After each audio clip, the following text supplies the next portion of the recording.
पहली नजर में सवाल आपको केटीजी का लग सकता है, लेकिन इसके अंदर फ्लूइड मैकेनिक्स छुपा बैठा है। ये सवाल जेईई मेंस 2021 में आया था और इसको देख के बहुत सारे बच्चे एकदम कंफ्यूज हो गए थे और इसको कैसे अप्रोच करें ये उनको समझ ही नहीं आ रहा था। तो सवाल जैसे बोलता है, a balloon carries a total load of 185 kg at normal pressure and temperature of 27 degree Celsius. What load will the balloon carry on rising to a height at which the barometric pressure is 45 centimetre of Hg and temperature is -7 degree Celsius assuming volume constant. तो सवाल में जैसे बोल रहा है कि एक balloon ने 185 kg मास को बैलेंस कर रखा है, तो ये तभी हो सकता है जब इस बलून पे एक बॉयंट फोर्स लगे ड्यू टू एटमॉस्फेरिक प्रेशर और वो बॉयंट फोर्स जो है इसके mg वेट को संभाल ले। तो हम ये बोल सकते हैं यहाँ पे जो बॉयंट फोर्स लग रही होगी वो इसके mg दैट इज 185 g को बैलेंस आउट कर रखा होगा।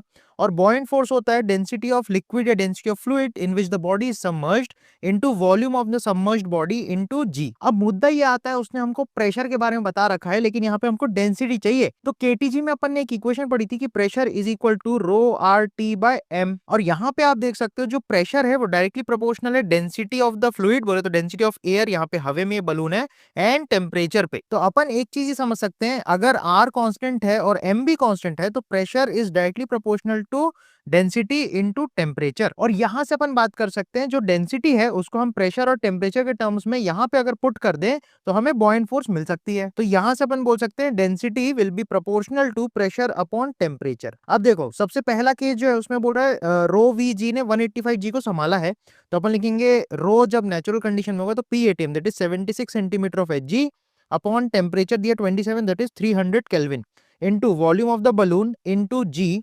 इसने 185 जी को संभाले हुए है, ठीक है।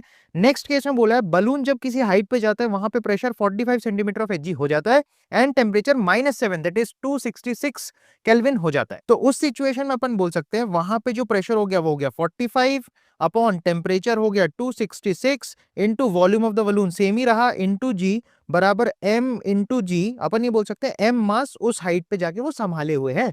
अब इन दोनों इक्वेशंस को अगर आप डिवाइड लगा दो तो आप ये देख सकते हो g से g कैंसिल होगा, vg कैंसिल हो जाएगा, और अगर यहां से आप m को कैलकुलेट करके निकालोगे तो m की वैल्यू 123.5 kg लगभग आ जाती है।